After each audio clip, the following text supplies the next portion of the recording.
Angel is brought to you by Audible, with an unmatched selection of audiobooks, original audio shows, news, comedy, and more. Get a free audiobook with a 30-day trial at audible.com/angelbook.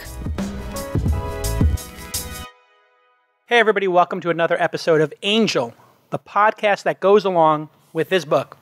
And the book I'm holding up for those of you who are listening to the audio only is Angel. It's a book I wrote about how I was able to break into angel investing here in Silicon Valley.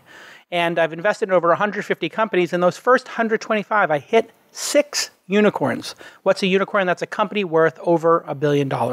That's what every angel investor is looking to do, to have some outsized success that makes up for a lot of failure. Because most startups fail. That's the rules of the road. We all know getting into this game that startups are hard. And being an angel investor is one of the most unique professions in the world. And it's a profession that now is opening up and becoming actually professionalized. There are thousands of people here in the United States who are self-identifying as full-time or part-time angels. In other words, this is what they think their careers will be. That's why I wrote the book, and that's why I started this podcast for you, for the people listening, because there is very few ways today in society to move up from poor to middle class, from middle class to upper middle class, or even into the wealthy or the 1%. The American dream has never been harder to achieve. We have income disparity here in the United States that is considered one of the top issues that we have to resolve. Now, I'm not saying anybody who listens to this program is going to be a successful angel like myself or my guest. However, it is one of the paths that will lead to great, enormous, tremendous, I don't want to sound like Trump here, but it is one of the ways that great wealth is created, getting on the cap table of high-growth startups. And you know those startups. You know LinkedIn. You know Facebook. You know Uber. You know Airbnb. You know Dropbox. You know Lyft. You know these because as a consumer, you used these products. And one of my premises is that if you use great products and you appreciate them, you might be able to identify the next great one. And if you learn the other techniques in angel investing, like figuring out who is resilient and who's got craftsmanship and does hard work, you might have an excellent chance at getting a positive return. This comes with a lot of risk, just like anything else great in life.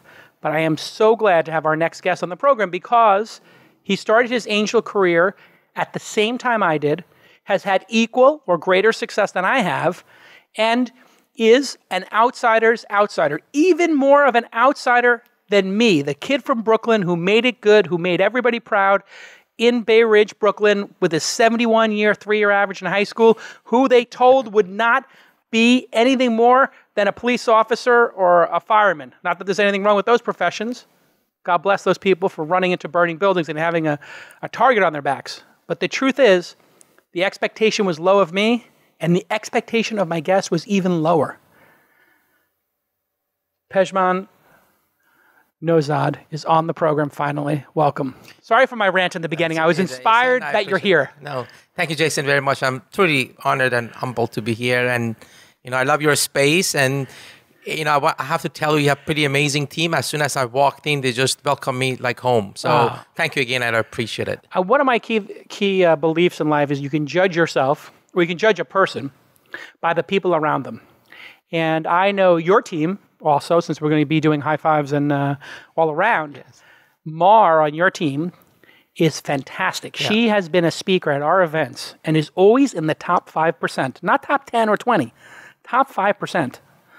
She's your lieutenant and partner? Yes, she's very special, so we can talk about it. We will. But I want to start with the beginning of your story. It is truly a rags to riches story, or in fact, a rugs to riches story, yes, to make a little bit of a pun there. How did you get into angel investing? Sure. I grew up in Iran. I was 10 years old when the revolution happened in Iran. And this is that 1978? 1978, yeah, 1978, exactly. And, I was a very good student. I was going to German school in Tehran, and our school was shut down. And, my teenager life was through revolution and war. So we had 8 years war. And, the first 10, 15 years post-revolution wasn't like today. It was tough. So I couldn't wear short sleeve like you to go to high school. Huh. And although I was a, top students, and they denied first year, they denied me going to college because every high school had this Islamic association run by students, and they had a say on you. So they were a watchdog the whole 4 years. And although I became, my score was like 536 out of 1.5 million on the like a SAT score, I couldn't go to college. So the reason I bring it up is just my skin became really thick by going through the war and revolution. And, I went to college the next year, but after 2 years, I decided to leave the country. But in Iran, you have to serve in military. Luckily, I was playing soccer, professional soccer. So, but I asked my parents to leave Iran. So I left Iran and I was alone in Iran. And then I got a visa, went to Germany to stay with my parents, and they gave me a scholarship and playing soccer. But my brother, who left Iran, had this American dream, forced me to go to U.S. Embassy. I went over there, and somehow they gave me a visa. So before that, I started to write for sports magazine when I was 16, and at the age of 18, I hosted Iran's most popular radio talk show. So I became very good at sports writing, and that's why they gave me a visa. I told the consulate that I want to go watch NFL, NBA, and so on. I took a chance. I was 22, 23. I was in love with a girl in Iran, and I just came here to San Carlos. And my uncle used to live. I had $700 and didn't speak a word English. And my first job was at the car wash. So I found a job as a car wash because I had to find a job that doesn't require language. But I was the best car washer the world has ever seen. I tell you, no one has ever washed. You got it like there. Detailed it. I just did like no one else, like my own car. And my English improved. I found a job here in a yogurt shop in Redwood City. And at that time, I wanted to go marry the girl I loved. And I didn't want to ask my father to pay for it, so I decided to save every penny. So one of them was just rent, and working in a yogurt shop, you don't make much money. So I said, okay, I have to not paying rent. And I asked the owner of the yogurt shop if I can sleep in an attic above the yogurt shop. But it's real attic. It was like you couldn't walk because it was short. Fast forward, I was waking up in the morning, opening up at 5:30 a.m. to yogurt shop till 4 or 5, go to college, take a shower because I didn't have a shower. My clothing was there. And, one day, Sunday, there was a Persian TV advertising said Medallion Rug Gallery in downtown Palo Alto is hiring salespeople. Whoa. And I said, wow, this place is nice. And as an Iranian, you think you know things about carpets. Like every American, they're expert in baseball or football, but they're not. Hamburgers, whatever. Same thing. French fries. So I called, and the owner asked me, have you sold carpets? I said, no. Have you sold furniture? No. Have you sold cars? No. I said, okay, why did you call? And, before he hung up, I said, sir, how can you deny someone you haven't met? It was a pause at the end, and he said, come tomorrow. So I was hired on the spot the next day. And then a couple of years after, he said, Pejman, do you know why I hired you? I said, why? I said, you didn't give up on the phone. So he hired me. My life changed. So I became a rug salesman. The next day, I showed up with a tie and suit. And he said, no, you're not selling carpets. I said, well, you hired me as a salesperson. So you sweep the floor, you bring tea. I said, okay, I'll do it. So gradually, I became really good at it. I created a passion for it without having any background in sales. But I was very good at making friends. And I think that's what it takes when you sell things. And for Persian carpets, because they're expensive, people come. Like you buy a home and say, Pejman, I have a home in Hillsborough or Atherton. I bought a home and I need a carpet for my living room. So you look at carpets, and I come to your home. And when I go to Jason's home, I spend 2 hours with Jason and then kids and family. We become friends. What do you do, Jason? I'm an investor and so on. Fast forward like late 90s, 97, 98, I felt like everybody who was buying carpets from me, they are either venture capitalists, founders, CEO, lawyers. And I was just amazed. Not because how wealthy they were. It was, for me, in my mind, building something was like building things. I saw, these people are creating things with knowledge. And I said, I want to be one of them. It's mind-blowing, right? Yeah, it's mind-blowing. I said, I want to be part of this community. And I told myself, maybe this is the most important street in the world I'm working, and maybe this is the most important time of my life. I have to capture this. Right. So my mindset changed. So every time I was going to people's home, I would start to ask questions. What do you do? I said, I'm a venture capitalist. Okay, how does it work? And so on. And because I was friend with them, they open it up. After a few years, I built a really great network of the most influential people in the Valley. And I walk up to the gentleman who I really owe a lot. He passed away. And I said, you're in carpet business, you're in real estate. I think we should invest in tech. This is your boss at the carpet shop. Yes, this is the guy who at the rug hired shop me. Yes. Who hired you because you wouldn't give up and you were persistent. Yes, and he actually left Iran. The government nationalized his asset. He was like, top 20 industrial families in Iran. He started from zero. He had to reboot. Yeah, reboot from the whole thing. So he got me really from day one. I think we had kind of the same DNA in us. So he said, that's fine. I think, how do you want to do it? I said, we don't know tech, but have a lot of people who can provide advice. But we have this space, we can do a lot of events. And imagine, this is 99, 2000. It was no TechCrunch, no YC, nothing. So I started to put a lot of events. I remember... you would host events at the Rug Shop, right? Yeah, and I tell because a little bit story because I was like 27, 28 years old at the time, and I remember coming to Palo Alto and coming out here and meeting Yahoo, and I was a journalist, and people would talk about this rug store, and people knew about it. It's kind of like legendary on University Avenue, right? Still there. Still there, and you start hosting events. Yes. In the rug store for investors and startups. Yes. Incredible. Yeah, and I tell you... What gave you that insight that this would be a good idea? No, because I thought, I thought if this is, let's imagine, we just talk about it, if this is NBA, I cannot be Michael Jordan, but I can be the best agent. Right.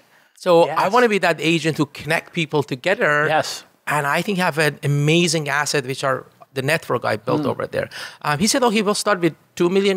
You put 10% of it. I said, I don't have 200,000. I didn't have 200,000. Yeah. He said, okay, every month we deduct from your commission.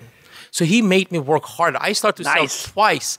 And for 17 years, for 10 years after, I sold carpets, but I was looking at startups also. But I was not afraid. I thought there's something great will happen. And this is what we talk about it. I didn't have tech background. I actually college dropout. But in fairness, you did have a great yogurt and car washing background, and you were pretty good on the radio. Yes. But another thing, I think this is the magic of Silicon Valley. It was people, give me the benefit of the doubt. They didn't judge me. They said, when I was going to people's home, they didn't say, oh, this kid is selling carpets. How can you do, tech investments? And I give you a story. One of these people was Doug Leone. Doug Leone from Sequoia. Yes. Literally one of the 3 greatest active living venture capitalists on the planet. Doug Leone, you sold him a rug or something? No, I went to his home to sell carpets in Atherton. I spent like 2-3 hours. I couldn't sell anything to this guy. He's Italian, negotiator, fun, tough, nice guy. At the end, I said, Doug, by the way, I invest in tech and so on. He looked at me. Listen to that moment. Yeah. He said, I'll come to your office tomorrow, 7 a.m. The rug gallery will open it at 10 a.m. So I opened the shop. He came in and he said, how can you help us invest in tech companies? I said, I'll put an event. You bring the entire senior team. I'll bring 100 people here. The rug gallery, we had an amazing night. This was like senior parties of Sequoia Capital at the rug gallery. I had like 100 entrepreneurs, Persian food, dance, and so on. And the things kicked off. And 7 years after, when I picked up the phone, I said, I just met 2 great kids, Drew and Arash. They have this company, Dropbox. You should meet them. He just didn't pause. We met them. We met Doug the next day. And in 5 days, Sequoia invested in Dropbox. Amazing. And so then you wind up being one of the first investors in Dropbox. Yes. And what I want to tell you, what was the company worth at that time? Sorry to interrupt. Like maybe $4 or $5 million or something? What's the ballpark range of the companies when you were investing, the value? Yeah, I think it wasn't today. Like seed was like real seed and $3, $4, $5 million round. Yeah. So, but I started to make a horrible mistake. I think I didn't know what companies to invest, but I became very lucky. One day, a guy came in, bought carpets, and I said, what do you do? He said, I'm starting this company called Danger. And that was Andy Rubin. Danger? Yeah. The mobile phone that opened sideways with a keyboard. It was like ahead of everybody, like ahead of time. But this is like, really, for people who don't know, this is 5 years before the Palm Pilot. Yes. And at the time, the BlackBerry was the #1 smartphone in the world. Correct. And we ended up investing in Danger. You invested in Danger as well? The first check, actually. They were on Sand Hill Road for 9 months, and nobody gave them money. I got to stop you here. You meet Andy Rubin. For people who know the industry, they'll know that this is the person who created Android later and sold it to Google. And Google's revenue right now, I would say some very significant portion of it, a third or so, is probably driven by the Android ecosystem. This is one of the most powerful and largest companies in the world. So you happen to meet Andy Rubin. He cannot raise money. You give him the first check. This is what happens. He had an office on University Avenue. I went over there, 2 other founders, Matt Hersonson and Joel Britt, and Matt is Mar's husband, my current co-founder. So this goes back to 17 years ago. I was just amazed by how Andy thinks. He was seeing future before anybody else. And I said, okay, if this guy sells balloon, we should give him money. I convinced our team to put money. And then because Andy and we built a good relationship, I just saw him in action. And I said, aha, these are the people I should go after. So after that kind of pattern recognition, made mistakes, venture capitalists took my call seriously and had a really good deal flow. And being Iranian American, I think I was a hub for any Iranian entrepreneurs. If you look at the history, Arash, co-founder of Dropbox, is Iranian, and we have a lot of influential people now. So anyway, fast forward, being lucky at the right time and so on, I ended up investing in the companies that you mentioned. Yeah. It's so mind-blowing to think, just to recap the story for people, you're a nobody who has no money. You're washing and drying cars in San Carlos. For people who don't know, San Carlos is, kind of like the tiny town between Atherton and Palo Alto and Mountain View, whatever. It's like, if you were looking for a cheap apartment, that's where you'd look, I guess, right? It's like not Actually, the most... the car wash was in San Jose. I was driving from San Carlos to San Jose. I bought a car for $750. $750, wow. Yeah, and I didn't have the $750. I managed to pay five payments of $150. Perfect. It was 1973 Chevy. 1973 Chevy. My first car was a 1973 Mustang Grande, and I paid $650 for it. And the great part about that car was the air conditioner didn't work, but there were 2 holes in the floorboards that had rusted out, so you got plenty of air blowing in when we were driving on the Bell Parkway in Brooklyn, where I almost died driving that car. But one of the things people have to realize here is a lot of people get intimidated when they hear about the technology industry in Silicon Valley and all these titans of business.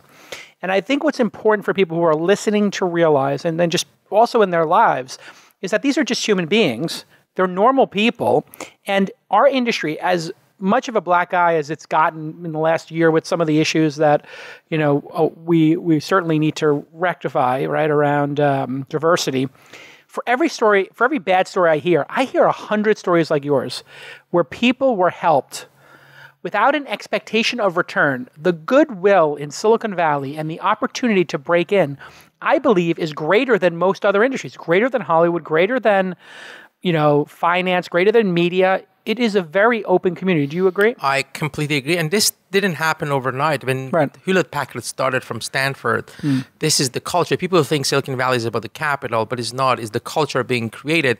You go to every coffee shop in Palo Alto, people like you are advising other entrepreneurs without any expectation. And that's magical to me. One of the things that was controversial in my book was chapter 5, where I said, to be a great angel investor, you need to be in Silicon Valley. And I just said the word yes. Because to be truly great at this, I believe you need to be a part of this community, because this is where the outsized returns have traditionally happened. That doesn't mean it will happen in the future. But how much was the proximity to all this great stuff going on critical to your success? Oh, a lot. I couldn't believe that I would have been here not only in Silicon Valley, on that street. University Avenue was the Mecca at that time. I mean, things has changed and things has shifted to San Francisco now. Right. But at that time, every good company, including Facebook and Google and Yahoo, were on that street they started. They all started on University. And in fact, Palantir, Facebook had bought up all the buildings, then Palantir's bought them all up now. Correct. It's crazy to think. I've missed Facebook. You missed Facebook? Yes. Oh my God, tell the story. I tell you the story. Oh, it's painful. So my partners who own Medallion Rug were my partner in the entity. What's the name of the workplace? Medallion? Yes, Medallion Rug. So Amidi family, who we started Zot together, invested in companies. They own real estate, and one of the real estate is this building called 165 University Avenue. If you Google it, New York Times actually wrote an article that this is a lucky building. Google was there, PayPal started there, and Logitech started there. So I got a call one day, and he said, "I'm Sean Parker. We have this company called The Facebook, and our investor Peter Thiel said, you have a building, has a lot of karma, and we want to move there." I said, let's meet. So he came to the gallery and he invited me to their office. It was a tiny office. I went over there. It was kind of a messy scene, pizza all over at 10 a.m. And then Mark came in and said, hello. And then he pitched it, and I never heard any pitch. I mean, he was amazing. And he said, we want this space. I said, this space is for the companies that we can invest. He said, impossible. We signed a deal with Excel. They're wiring money next week. And I went back. I said, I can't give it to you. 3 days after, he called. He said, "Oh, we managed that you can invest $50,000 Great. in the company." I said, "Fine." And then lawyer came and I actually published that. It was $49,998.36 at around $85 million valuation. 80 or 85? Yeah. This is what I did. I took and attached to that the investment. 10 basis points almost. Attached to that investment was a lease agreement, and they had 5 years option to extend it at the same price. I took it to the real estate office. They didn't accept it. So we didn't end up to invest. But I think it was a lesson to me that I didn't push it. I should have pushed that. Right. I did like not, on the phone. I shouldn't have given it up to the real estate office, but we should get these things done. So, but you learn that you don't overanalyze much the early days. I expand upon that because I think that this is a very important point of you don't overanalyze in the early days. When you're looking at a new company, there is so little data to go on, right? What are the signals that you look for? Yeah. I spend a lot of time to get to know the founders. I like founders who are not tourists. Tourists. Explain that. I think the people who have this desire to make a difference, no matter what, if this works or not, they do it again. And I think, if this company doesn't work, they do another company and so on. This is, even angel investing is not for anyone. This is a long, long road that you have to be patient. You have to work. And as you mentioned on your motto, do the work. Yeah. So I spend a lot of time to get to know them. I like founders who are close to the problem they're solving. What does that mean, to be close to the problem? Okay, either you live through that problem, you worked at Salesforce or Google, and you say, okay, this is a huge opportunity here I can solve. You have academic background, or somebody in your family was sick and you figure out that I have to do something about cancer. I like teams who have chemistry together. Chemistry. Okay, so we got the founder. It is a meaningful problem to them, and they're dogged and resilient. They're not a tourist. They're not here on vacation. They're going to be here in Silicon Valley or wherever working on projects, and then you're looking at the team. Yes. So talk about team composure. Yeah, I like teams who have history together. They either work together or they rock climb every weekend or they went to high school together. They have a lot of things in common. They discuss and they can look eye to eye. That's the one thing that you cannot fix as an angel investor when there's no chemistry between them. I like teams, especially CEOs who are paranoid in a healthy way. Yes. They wake up in the morning, they question themselves. Although they're confident where they want to be, they question every single decision they make, and they have this fear they can go out of business soon. Right. So I love to see that in founders. The thing about being paranoid is I think that you're right to be paranoid. An enlightened person who understands the history of business and has watched the arc of companies knows about crossing the chasm and the disruptors challenged and the innovator's dilemma and all this stuff. They know that there is going to be somebody who's coming to take their business. They know that there are 20 different ways that a business can be destroyed in a day. And they have to be vigilant. And some people are not vigilant. I've had investments where they didn't know how much money was in the bank. And I literally, to this day, and I'm rich now, let's be candid here. I've got plenty of money. I get an email every week with the cash balances in my businesses. That's how insane I am. Yes. Because I want to know how much cash is left. I absolutely agree. And I know what the burn is at every company. Yep. I know everybody's salary. I know what I spend. I've had founders who are not vigilant. The paranoid survive. Yes, I absolutely agree. I like founders who are insanely focused. You typically don't see them anywhere. Yeah. You don't see them in conferences. You don't see them in parties. You don't see them in cocktails. And you don't see them even the Christmas parties that the big funds. But you don't see them. Yeah. I think they're heads down, focusing on it. And I love founders. I think the best founders I've ever worked with who build multi-billion-dollar companies are intellectually curious. They just spend so much time and invest in themselves to grow as a person. See, this one I think is one that I've learned over the years, which is the real skill in the world today is not any particular skill. It's the ability to add skills, right? So with our children, what I'm optimizing with my daughters for is, can they learn new skills quickly, and do they have a joy of learning a new skill? And it's very challenging because human nature is when you learn something new, you fail. And so I had to have a long talk with my 7-year-old about, listen, the precursor to success, what comes before success is failure. And you have to learn how to do these new skills. And of course, when you first shoot the bow and arrow, the arrow's going to go flying and you're going to miss the target. But after you shoot 10, you're going to start hitting the target 2 out of 3 times, and that's the goal. All right, we're going to take a quick break. And when we get back, we're going to go through some of the most common questions that new angels need to know the answers to, like what terms do you look for in a deal, and which one should you negotiate for, and which one shouldn't you? And how do you decide if you're going to follow on or not? And then how many companies do you look at in order to make an investment when we get back on Angel Podcast?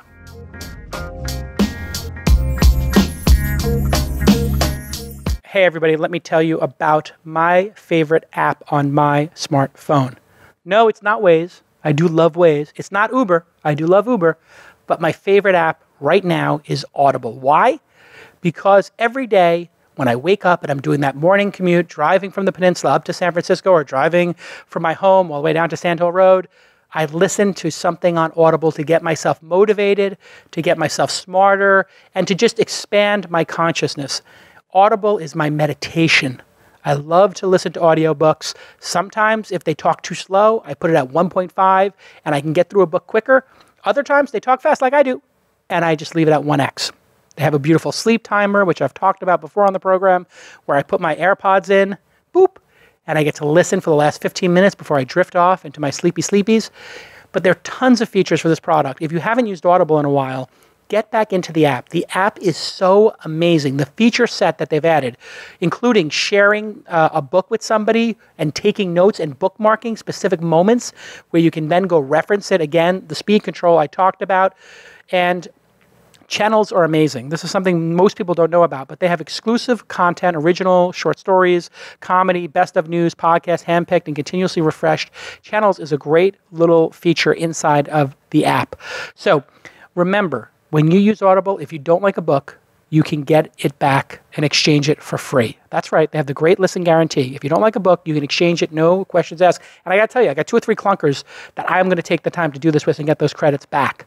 There's an amazing selection there, and it's unmatched in science, business, motivation, and the narrators turn your mundane drive into a delightful education and enlightening experience. So ride with Audible.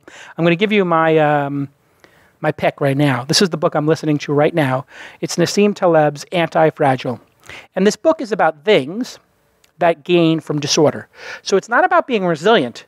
This is about actual things in the world that when there's disarray and chaos, they actually do better. I won't spoil it for you, but he is obviously the author of The Black Swan. He's incredibly brilliant. And this book is just, it's one of those books where he says things that are so profound, so eloquently, that you hit that rewind 30 seconds button. And that's really easy on the interface. Whether you're driving or you're on your commute or you're running, you can just hit that, boom, go back 30 seconds. I want to hear that again. Or boom, boom, I want to hear the last minute again. And I do this all the time. If I hear something great, boom, boom. I just want to listen to it again and let it sink in. It's a great book, Anti-Fragile. The other one I just finished is Red Notice. And Red Notice is by Bill Broder, who is a hedge fund manager who is operating in Russia, and this is like a cloak and dagger story with Putin and the Russians and the KGB and violence and business and the mob, and it is the most compelling thriller that I've listened to in years. I mean, not since Shadow Divers have I listened to something so compelling. That should give you an idea. I love Shadow Divers, another audiobook. So anyway, go check out Red Notice. It's so good. I'm going to have Bill Broder on this week in Startup soon. So here's a special offer just for our audience. Go to audible.com/angelbook. Audible.com/angelbook, and you'll get a 30-day trial membership. And you can download my book of the week for free. Just signing up at audible.com/angelbook. Audible.com/angelbook. Very important that you put that in there to get that 30-day free trial membership, the free book. Audible.com/angelbook. And to Audible and the team there, especially the product team, I just want to let the product team know there that you are kicking butt. I mean, I am just delighted. Every time I see you update that app, I look in the notes and I see what you're adding to my precious, loving Audible app. I love Audible. I just give a big hug to Audible. I love, love, love Audible. I'm addicted to it. Go ahead and go to audible.com/angelbook.com. All right, let's get back to this amazing episode.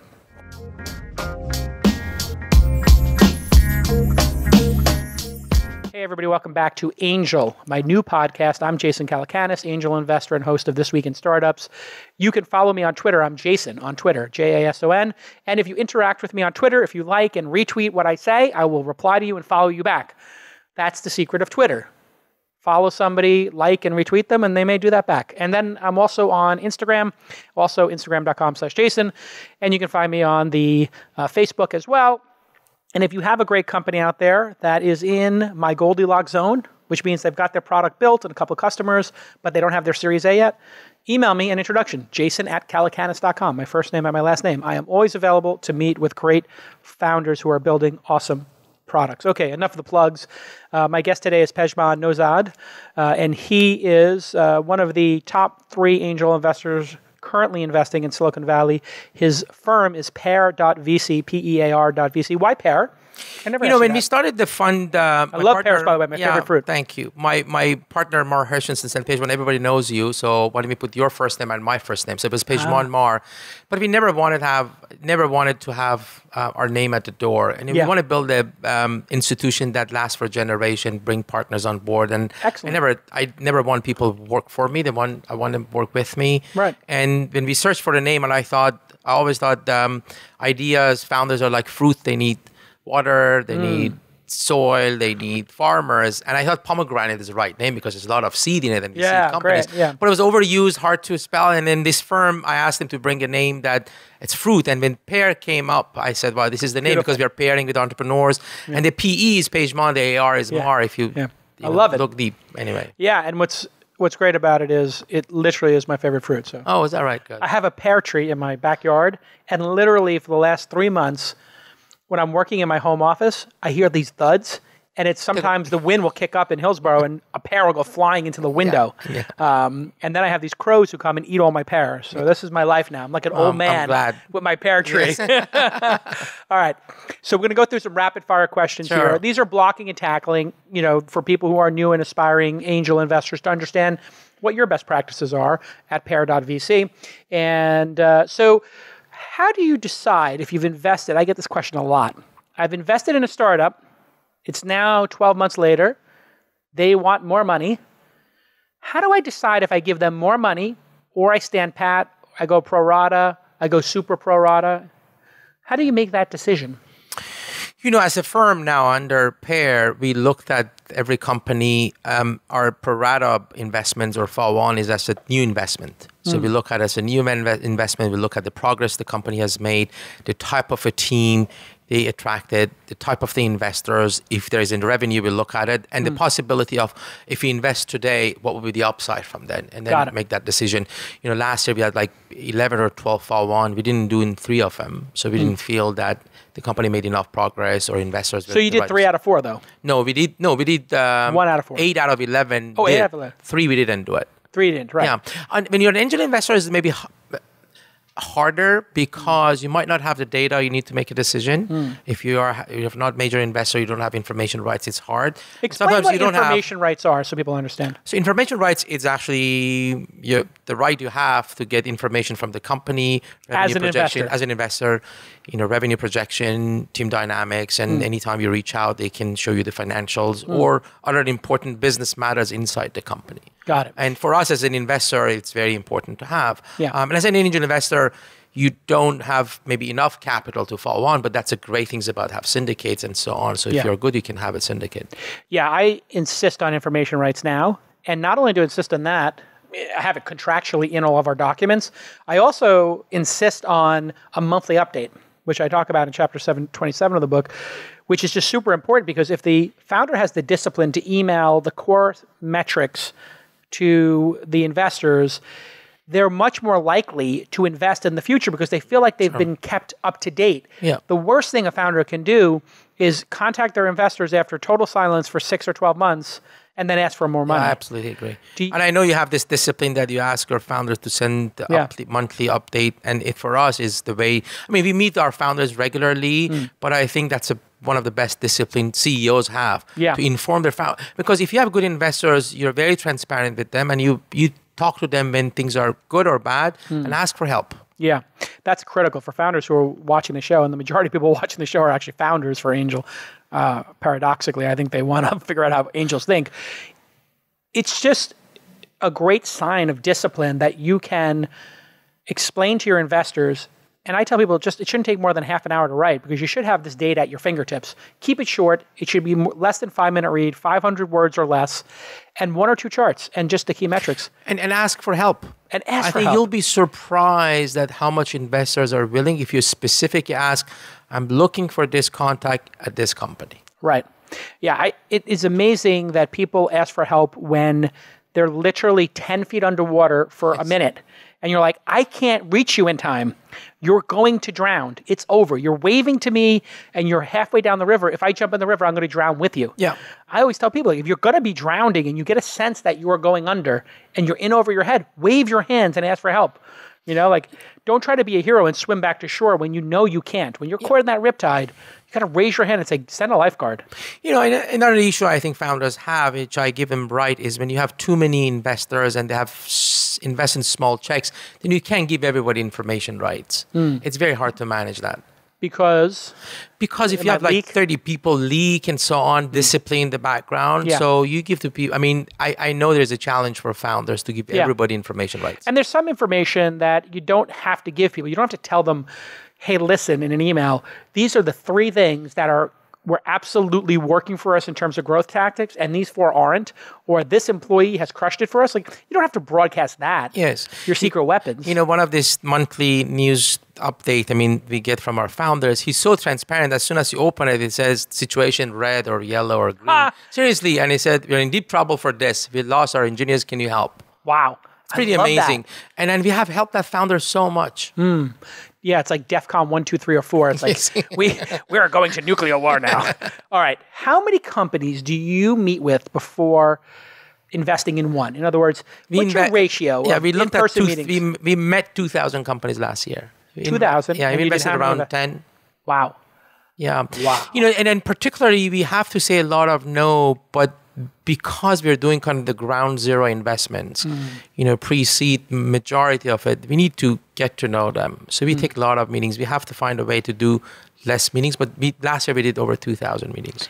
And how do you keep yourself disciplined in those meetings? Because this is one of the things I've seen with investors. A lot of investors, I've been on the other side of the table where an investor is on their phone during a meeting with me, or they're not paying attention, or I can tell they're not into it. How do you keep that discipline as an investor to be respectful to the founder? Yeah. I started my life here from nothing. So I have so much respect for the founders who come and they can get a comfortable job and they come to my office. They put everything on the table. Right. So as an investor, you want to be respectful, spend time with them, listen to them, and provide good feedback. Right. So we have this kind of the culture inside our firm that we put founders in the center of the universe and we work for them. Right. And when people come and pitch us, we are just very respectful. We keep it on for 30 minutes. So we found out that if it's like 45 minutes, 1 hour, so we do follow on a lot, but the first meeting is 30 minutes. I think the good founders, they send a lot of information before that meeting to us. We always ask for deck and so on, but good founders send a lot of material. So when you go to this meeting, we are educated, we ask the right questions, and it's really up to the founders and CEO to conduct a very productive meeting. Do you care about the total addressable market, what we call here in Silicon Valley the TAM? Some investors seem obsessed with understanding the market size before investing. Is that important to you, or should it be I think it's important for us. I think it's important for us, but sometimes there is no market. Explain. When Airbnb started it, there was no market. Right. What was the market for renting your couch? Yeah. Was it? No. It was like 50 people probably doing it across the nation on Craigslist. Yes, and you grow the market. So, and in going back that you and I discussed the quality of the founders, or when you invested in Uber, you didn't know, everybody can drive and become an Uber driver. Right. Nobody knew that it was going to replace cars. Exactly. We knew it would be competitive versus Lincoln Town Cars and Carry Car Service or whatever. That was obvious that it was cheaper and better and faster and, more efficient, but it wasn't clear that people would be using it to commute. At our firm, we look for founders who are building or solving real problem in the market that they can become monopoly or category defining companies and they can become venture backed. Some of these tech companies are not venture backed long run. Yeah. So let's discuss that for a second. What makes a company venture fundable? Because you and I are early stage angel investors. That means for people who are listening, angels and early stage funds tend to put $25,000 to $500,000 in a deal. What's your average check size now? I'm around 250,000 to 750 up to a million. So yeah, so it's not enough for the company to get escape velocity and be profitable, generally speaking. So enough to get a bunch of milestones that would attract a VC. What are those milestones in 2018? 2017 going into 2018 in your mind here in Silicon Valley for technology companies? What makes them get that Series A, $5-10 million funding? I think they are looking obviously for an exceptional team. I think they all calculate if things doesn't need to work now, but if it works, it could be a public company or it could be a massive exit for the fund. And these are the funds who want to own 20 to 30%. It has to be massive. Explain why. Because if you have a, let's say, $500 million fund, and you have to return it to I'm talking about, not about us, I'm talking about a big VC, Charles River Ventures, Excel. Or like NEA or Sequoia NEA, and so on. Sequoia, whatever. You have to return this money and have huge multiples. And if they own 20, 30% of your company and you ended up $100, $200 million exit, they make $60 million on a $500 million fund. Yes, and it's not enough. It's not enough. So they just want to make sure that you get 20, 30% of company who become multi-billion dollar company. And when we look at our portfolio, when we invest, it's okay that things doesn't work now, but at least we should be convinced and imagine if a thing works, could become really, really big, and we take that risk. Right. And at the beginning, when you and I are investing, you can have a partial team. But when you go to get venture capital, the team's got to be more filled out. What are the key positions in a team that a venture capitalist will look at and go, this feels like a good team? I think when you get to Series A, they want to make sure that there is leadership in the company. I think a founder, CEO could be the first-time CEO. All these companies were started by first-time founders. Yeah. Facebook, Microsoft. I think they want to make sure that somebody owns technology. Right. A VP of engineering, CTO. Yeah. And then could be the VP of engineering can change down the road after a few years, but somebody who can manage a team of 10 to 50 people. Right. It's okay if you grow up and you need to bring more senior people. Right. I think it depends on the company. Some companies, they don't need the salespeople, but if you need to have somebody owns that. Yeah, some chief revenue officer, sales executive. Got it. All but right. at the end, I think I agree with you. Just the team should be exceptional to get the funding in Series A top tier firms. What are the terms in a deal that are critical for you to have now? When you're doing that term sheet, what are the deal breakers you have to have, and which ones are you less concerned about when you're going through that? We always want to make sure that is a fair valuation, but that has never stayed between us and the founder, as long as they are fair. Fair. Yeah, because I think the valuation in the early days, if it's in a range, doesn't make you rich, as long as it's in the range. So what is the range today for a seed stage company, 5 employees, pre-product market fit? I think I've seen it between 6 to 8 million. Yeah. That would be the average. Is that average. what you're saying? Yeah, the average. There are some crazy ones, 12 to 15, 20. And I've seen those come out of Y Combinator sometimes. And so I think for one time I was talking to one of those Y Combinator founders, said, how did you come to this valuation of 15 million? And you know what they said? They said last year the record was 12 or 13, so we wanted to beat last year's record. And I thought, right now Pejman is like kind of smirking. That's interesting.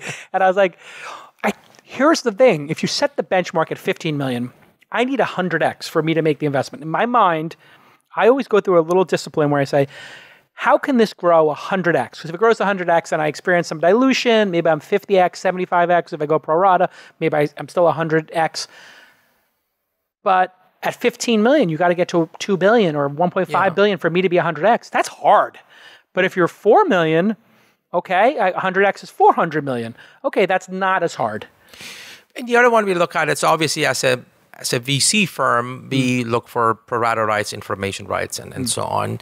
Many of our investment that we lead, we take a board seat. But if you don't want us on the board, it's okay. So we like that discipline. You like that board seat. We like that discipline, and it sends us a message that how CEO wants to interact with us. But if you say, we don't want to have a board, it's not a deal breaker for us. So if it's a great company, they're not ready for a board, you'll pass on that. Yeah. See, it's very interesting. You and I are very similar in so many ways. And one of them is, a lot of people thought it was cool to not have governance and to not have boards. And all the early stage investors and a lot of people are like, Mark like, I don't sit on boards. I don't need board seats. Everybody's like, I don't need boards. And I think one of the problems we're seeing right now is these companies start to not have anybody care when everything hits the fan, right? And so when things go wrong, if there's a board, the board will have anticipated it in all likelihood and discussed it and have a strategy. Whereas if you don't have board meetings, how would you ever have anybody care enough to save the company? If you have chosen the right investors that you think it's a right partner with you, I just don't see why they don't want to have a board seat. We are okay not having the board seat if the founder insists on it. Yeah. But I think it's a good discipline. If you're claiming that you're building a public company, it's better to have that discipline today. That's a great way to phrase it. See, I'm going to use that because I've had this discussion with a number of people. I had one company in my portfolio I invested in when they were $5 million. Now the company is doing $20 million in revenue. There's still no board. So a $20 million company is worth $200 or $300 million now. 10x revenue is what some of these high growth companies will go for. So I'm like, we're a $150 to $250 million enterprise. I own 8% of it. This is a $16 or $20 million position for me and my fund. And we don't have a board? Yeah. What are we doing here? We need to get some discipline because we could skip a Series A. We're at Series C and we still don't have a board. What if something goes wrong? What are you going to explain to these investors that they lost tens of millions of dollars? I think part of it is this notion that some founders they think they're scared of VCs or investors. They come and fire you, but those days are gone. Yeah, I think when I started, there were 3x liquidation preferences. You control the board now, but founders control the board. Yeah, you can't fire founders and so on. So I think this is kind of I see the board as a really close working relationship. Yeah, I mean, even in the case of Uber, which I don't want to get too into because I'm obviously a conflicted party here, but even in that situation, they couldn't oust Travis. He had to resign himself, right? And if you look, that company had massive governance and a lot of people, and they still had some challenges, right? So proper governance, absolutely critical for those people who are listening here. Okay, we're going to do a quick portfolio review as we wrap up here. This is my favorite part of the show. It's your chance to tell us how you met the company, how you made the decision to invest, and just a little bit of color on that. So Lending Club. Everybody's heard of Lending Club. They have TV commercials. I think they're public, yeah? Yes. They went public. How did you meet them? And that's one of your billion-dollar companies. And how did you make the decision to invest in it? Why did they succeed? I think we met them with my partner Saeed Amidi at Plug and Play at that time. And what is Plug and Play? Plug and Play, it's it's actually incubator offices space community that Saeed Amidi started it in Silicon Valley and hosts like over hundreds of startups over there. You can rent space, they have different categories that you get mentors over there and you get funding. Got it. And actually when we met Renau, I'm from Iran. In Iran, when you start a business, you ask money from other people. So to come and help you, and you get loan from other people. And, when Renau explained his philosophy that there is no such a thing, a platform that you can, as a small business in particular, you can get loan from regular people and they can make money. For us was very obvious. And then getting to know Renau was just pretty amazing. And at that time, everybody thought he's crazy. Bank's going to sue them. Every bank started to sue them. At the end, every single bank was on his board. Wow. So it speaks to that dogged resilience you need to have. A lot of times when you're changing the world, people will try and stop you. Yes, and I think, these founders, they see future before us. He was seeing something that I didn't see. And then insist on it that this works, like Airbnb founders. Right. They just knew something that we all didn't. Airbnb is the example I give to people over and over again of why they don't need, as an individual, to understand if the business is going to succeed. They need to understand if the founder will succeed in their life. And the reason is, when I heard the idea for Airbnb, and I didn't have an opportunity to invest in that company, but I am in awe of it, because when somebody told me the idea that I would sleep on somebody else's couch, I said, like a serial killer's couch? And the person was like, no, like these are normal people. Like they log in with Facebook, so you know who they are. I'm like, I think they're serial killers. I'm absolutely certain there are serial killers on Facebook. They're like, oh yeah, but you rate each other. I'm like, you realize like Hannibal Lecter is one of the like most charismatic serial killers ever. Like he was loved by everybody who he didn't eat. And they're like, yeah, no, it doesn't work that way, Jason. And I was like, okay, well, who are the people renting? And they're like, oh, well, just people who need extra money. I'm like, well, I could rent to people, and then who stays on my couch? Oh, people. Okay, so I'm going to rent my couch to a serial killer. So either I'm sleeping on a serial killer's couch. Anyway, long story short, I just could never get my head around it. And that's when I realized you don't have to get your head around it. If the founder sees it, great. If you love the founder and they're executing at a high level and the metrics are there and the team's there and the early customers love it, why do you as an individual, rich venture capitalist living in Palo Alto or Atherton, you don't need to understand. It could be for a totally different demographic. Yeah. All right. This is an interesting one. Gusto. This has done really well. How did you meet Gusto? And what does that company do? And they've done really well. I got an introduction from one of my founders, CEO. I met Josh here in a cafe in San Francisco. 10 minutes into the conversation, I said, I'll commit. I didn't see a Wait, product. You ran into him or you had a meeting? I had a meeting. An introduction. Yeah. So 10 minutes in, you told them I'm in. Yeah, it was very clear to me. Do you do that often in the meeting, tell them I'm in? Yeah, sometimes, but this was very, very rare. I mean, people you should get to know Josh. He's going to do this for the rest of his life, and he wants to build a category-defining company. I knew the market is pretty big, and as a small business, I had this payroll and so on, and it sucks. Nobody likes it. And the way he explained that his thought process, then he called me and he said, I'm sorry you can't invest because the round is full and so on. I said, that's fine. And I started to make introduction without being an investor in the round. A week after he called, he said, who was it? One of the investors couldn't invest because of the conflict with his firm. So you had a portfolio conflict. No, actually, it was a CEO of a public company. Oh, got it. And he said, you help us so much. And he's my largest check I've ever written for any startup. Really? As an angel. Wow. What'd you put into that? So $250,000. Wow. So as an angel, that's a big bet for you as an angel. Pre-fund. I love it. AppLovin. This was sold for $1.5 billion. So this is a realized investment, huh? When I was selling carpets, I asked, and I was managing like 30 people. One of the things I ask every salesperson that at the end of the day, I want you to Google whoever you sold carpets, you went to a home, report to me. Because I was going to say who is coming.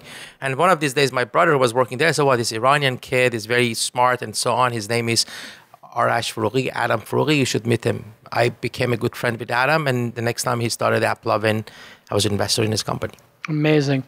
And DoorDash, I love this company. I know Sequoia is an investor in it. How did you meet DoorDash? DoorDash, we met them That's Tony, right? Yeah, at Y Combinator. Yeah. We met them over there, and we spent a lot of time. Actually, did you go early when you were mentoring, or did you meet them on demo day? We met them before demo day. Yeah. So, and actually, my partner for due diligence on University Avenue, she went to every single restaurant, asked about DoorDash, and everybody loved it because they were, actually, we knew there is something there. We loved DoorDash because they were not touching food. They were determined to build a logistic company. Right. And they're all mathematicians. They thought software should solve it. And Tony, I think, is just Brilliant. Walks through the wall to make things happen. Absolutely. All right. Now, this is interesting because you brought up due diligence.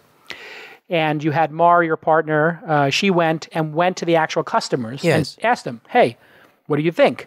That took her probably a day or two total, maybe 5 hours. But that is all the difference in the world. You can decide through a little bit of due diligence to make an investment. What is your typical due diligence process today? And what was it when you were just a solo angel? How does it different now? Oh, very different. I think. So take me through each. When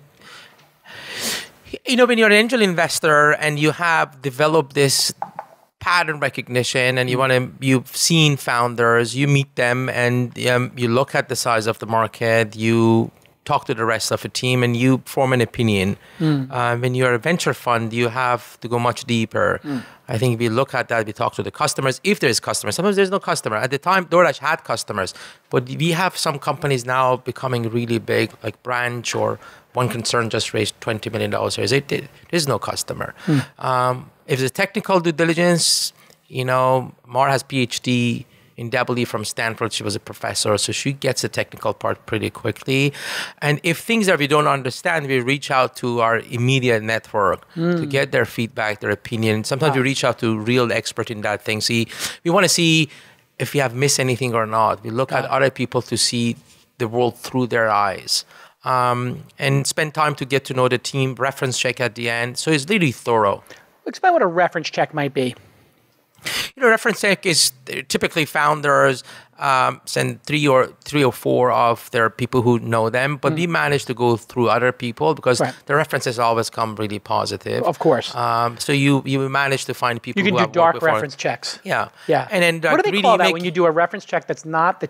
We have to come up with a term for that. A reference check that's not given to you, like an independent reference check or a backdoor reference check. Maybe a true reference check. So No, it's a true reference check. Yeah. Because I do this now. Like if I was raising a fund right now, I would call the other fund managers and ask. I would call the other funds I know and say, "What do you think of these LPs?" Sure.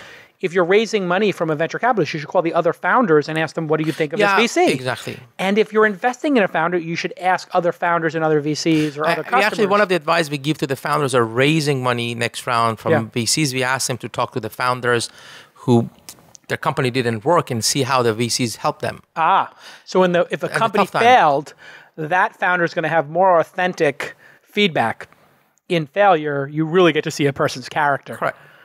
Yeah. How do you handle failure? Majority of startups fail. Has it changed? Have you become more philosophical about it now that you've got a couple of, not a couple, but a dozen wins under your belt? Or does it still burn you deeply when things don't work? It always hurts. I actually, but always try to learn what mistakes we made, what mistakes the company made. Can we have done more for the founder? So I put myself on the seat and ask questions. It's not only founder's fault. I mean, sometimes the market, the timing, and people don't get it.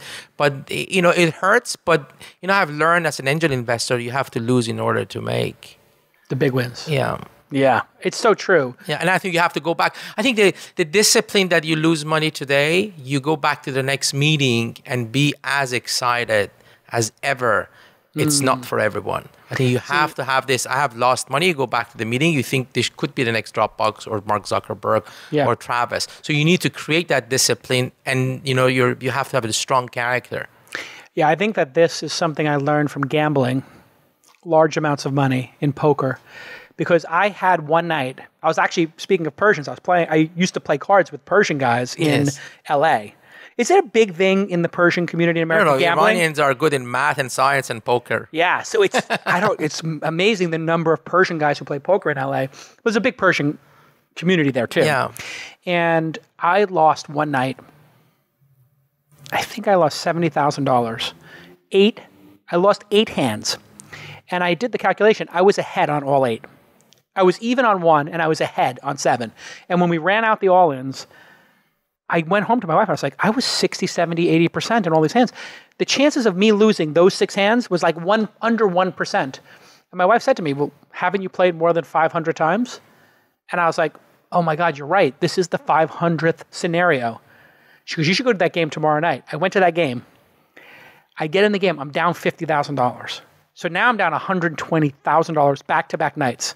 And I am mental. So I said to myself, I'm not leaving to this table till I'm even. And this is when I play my best poker, is when I'm down. So sure enough, I start playing more aggressively and I get back to even for that night. And now I'm even for the 2 nights. So in my mind, I'm even for the 2 nights. This is a huge win. But then I'm like, I got to press my luck. I wind up $160,000. Because that other 2 nights, people knew I was losing and they were just beating me up. They were all challenging me, constantly raising. And I said, okay, it's 3 a.m.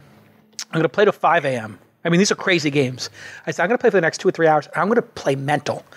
So I put my phone off and I just started calling everybody down. I called some guy down on a $100,000 hand and won. And then I was like, that's it. I'm pulling the ripcord and getting out. I went home to my wife. It was like one of the greatest victories of my life. But the lesson there is the precursor to great success is often multiple failures back to back to back. And when you do angel investing, all the bad news comes first. Yes. And all the good news comes 7, 8, 9, 10 years later. Yeah. The first 2 or 3 years of your portfolio must have been brutal. Exactly. And you don't know you're good at it or not. You have to wait. And speaking of that, I think we all live as an investor for those moments that somebody walks at your door and surprise you. And that's the moment. And that's, I think what distinguished an amazing investors and not are those who detach from whatever they believed before, and they can see the future through the eyes of the entrepreneur. And that's where you end up investing in Uber or Airbnb. Right. Because whatever you believe till that moment doesn't make any sense. How great is our life? We sit there and we meet with people who want to change the world, and they tell us everything. Yes. And then we get to have this incredible, joyous moment where we get to support them and join them on that journey. I feel myself so lucky to be here. I think I do too. People come and educate you about an industry in 30 minutes or 45 minutes. So I think we're just all lucky to live around here. It's one of the amazing things. Like if you think about how smart you can get in the world, well, how could you become smart? Well, you can go to college, and a bunch of professors will teach you what's in the books. And some of them maybe do some primary research. But then you think about the role of an angel investor. If we just did this as a job that paid, $150,000 a year, it was a good, well-paying, white-collar job like being a lawyer, and your only thing was to just assess, is this company going to win or lose for a bank, and just write a statement. Like your job was to work for, Bank of America, and you just had to meet with the companies that were asking for lines of credit and just write up if they were going to succeed or not. That would be worth it. Yes. And it's so much fun. Yes. Funny you brought it up. Remember the day I was hired by the owner of Medallion Rock Gallery, 20-some years ago. The owner took me out and he said, out of the gallery, he said, at the end of this street, there's a university called Stanford. You can go there, get your master in business, but the real PhD in life, you get it with me here. So whatever I tell you, do it. So I'll do it. Pejman, it's been an amazing hour. It's just a tremendous joy to have met you because... Likewise. It's so nice to meet somebody who worked hard and that had extreme success. Thank you very much. You're one of the great examples. I don't want to go on a super tirade here, and I try not to make the show political. But in the current climate, you would have a very hard time to get into this country, correct? Yes, of course not. I mean, I came here as an Iranian Muslim, no visa. Yeah. So I don't, my worry is the next Pejman might not have a place in America. Well, and actually, I'm grateful to America. And America gave me every single opportunity to be. Greatest country in the world. Yes, and they never judged me. They never told me. I never felt foreigner here. I never felt outsider, especially in Silicon Valley. Right. How disturbing is it to you today when you see how Muslim individuals, people from the Middle East are just treated in general? It's got to be heartbreaking for you. Yeah, it is. I mean, this a small example is the travel ban. I mean, my uncle cannot come here for New Year. Right. Why? And he's a member of ISIS, right? Yeah. Clearly, if Trump banned him, he's a member of ISIS. Well, look at just the contribution of immigrants, an Iranian, like CTO of Yahoo Iranian, CEO of Uber is Iranian. He was an immigrant here. CTO of Dropbox is Iranian. Chairman of Twitter is Iranian. Actually, isn't Dara Iranian? Or? Yeah, Dara, CEO of Uber. CEO, right? Oh, they said CTO. Yeah, the CEO is. Yeah, Chairman of Twitter is Iranian. Yeah. I mean, he's got all immigrant people. I think they came here. I hope that America doesn't lose that spirit. As they say in Hamilton, immigrants, we get the job done, right? Like yes. They do the work. If you're coming from nothing, this is one of the great things we have to fix in the next couple of years, is we've gone backwards on one of the key growth techniques, one of the key hacks of America as an operating system has been to allow people who are hungry enough to make that journey around the world with nothing in their pocket and to clean cars, then serve frozen yogurt, sit in the attic, get the girl they love over, and hustle. We give them that it's a hard journey, but we allow them to take that journey. And to deny people who want to climb that mountain is the biggest mistake. It is so foolish beyond words to not let the aspirational, hardworking people like yourself and the countless others who have come out of, dictatorships, harsh regimes, sometimes that pressure is what makes the diamond. Yes. Pejman, you are the diamond. Oh, I appreciate cannot lose the diamonds, right? We get these diamonds in the rough in this country. And it really is heartbreaking. We have to, as a country, come together and say, we are all, with the exception of the Native Americans who did not get a fair shake here, we are all immigrants. I'm 2 generations away from it. You're you're here. You're not even first generation. You're an immigrant. I'm second generation. I'm third generation, actually. And none of us can claim this as our homeland, with the exception of the tribes. That's it. Everybody else here is an immigrant, period. I appreciate bringing this one up. Thank you. All right, listen, I could go on and on. One of the great things you're doing, by the way, is this great incubator in the summer. I want to get a plug for your summer incubator accelerator. Sure. It's public knowledge, correct? I'm not spilling the beans on it. I'll tell you a little bit. So Pear is an early stage seed fund. We started with my partner, Mar Hutchinson. We know each other for 17 years. We're kind of like a yin and yang. I'm college dropout. She's Stanford PhD. I invested in 120 startups before this. And she's invested in one company, but we have such a complementary skills. She started 3 companies. We raised 2 funds. First one was 50 million. Second one is 75. We have university endowments, fund of funds, amazing LPs.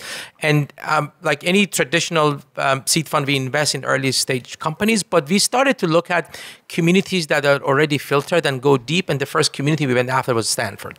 The first thing we did, we thought, what if we get the smartest students from Stanford while they're students under this roof and something good will happen?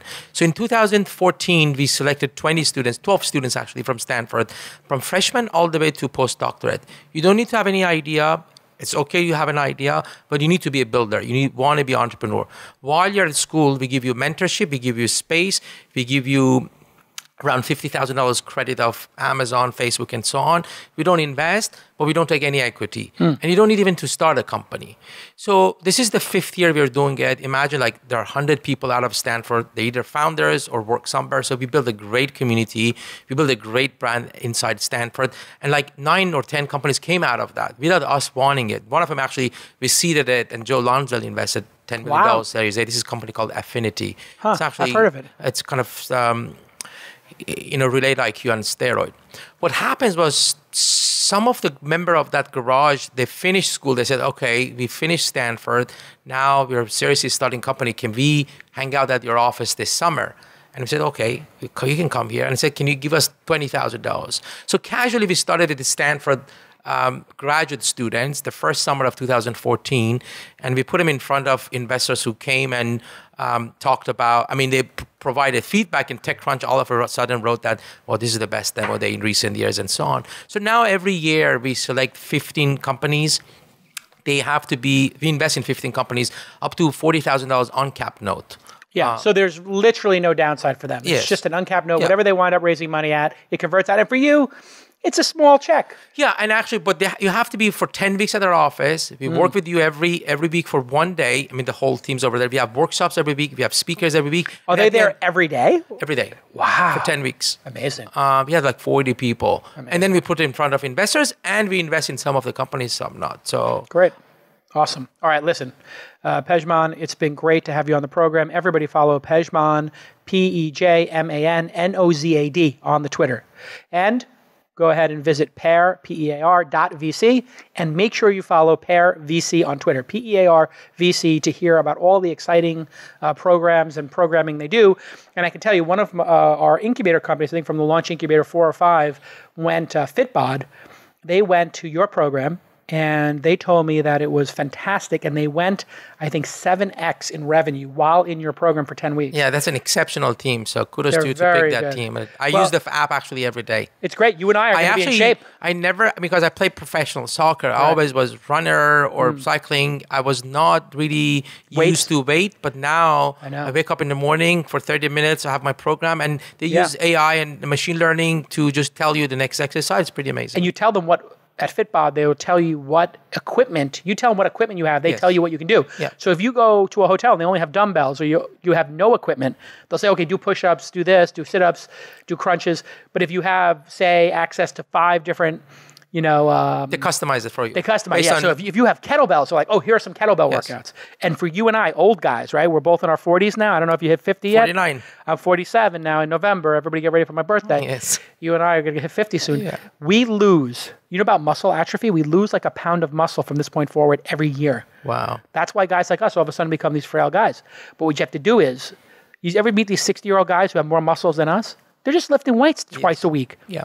If you lift weights, not only does the muscle atrophy go away, you gain muscle, and then you live longer, and you look better. Yes. That's what I'm trying to do. I'm trying to draw. I used to be thin. Now I got to do more weights. All right, listen, Pejman, continued success. And for those of you who are watching, if you haven't read the book yet, please go to angelthebook.com. If you have read the book, I have one request. If you got any value from it at all, I have two requests. One is you go ahead and write a review.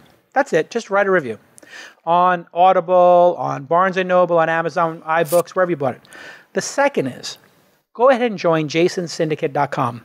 If you join jasonsyndicate.com as an accredited investor or a non-accredited one, we're going to be having some non-accredited deals shortly. We're working on that. That's going to take a little bit of time, but we'll have an announcement about a partnership with Seed Invest in all likelihood to do something there. But on the accredited side, you get to see every deal memo I write. So it costs you $0 and you get to learn and we get to know you. And then next summer, every July, right around Bastille Day, which is July 14th, we host a retreat up in Napa for 3 days for 50 angel investors and 50 founders. It fills up immediately. So go ahead and join jasonsyndicate.com and you'll get the first notice about the Angel Summit. Okay. Thank you so much to Emmy award-winning producer Jackie, to our sponsor and partner in this podcast, Audible, which I love. It's one of the great services. I read 3 books a month, 2 on Audible, 1 I read manually in a print book. I still like to get a nice print book. Sometimes I get an ebook, but usually print. And literally, the smartest people I know in the world share one thing in common. They read books. But we all have this downtime on buses, cars, training, on bicycles, on treadmills. That's when you put Audible on 1.5 speed and you become smarter. You take notes. And the one thing you're going to love about Audible, I hate to do a second commercial, is the sleep timer. Every night I put in my iPod, what do you call these, AirPods? And I put the sleep timer on 20 minutes and I listen to 20 minutes of a book. Then by the end of the month, I'm done and I get to sleep nice and easy. Sometimes I wind up dreaming about weird things, but that's the price you pay. All right.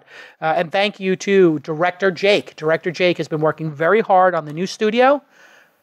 Master Jake, I call him. Thank you, Jason. It was pretty humbling experience, Pear. I'm honored to be on your show. Thank you so much. See, you're like the humble version of me. No. Like if I was humble, I would be Pejman. And if you were obnoxious and conceited, you would be Jason. We're very similar in that fashion. But essentially, we always have the same exact number of investments. We start at the same time.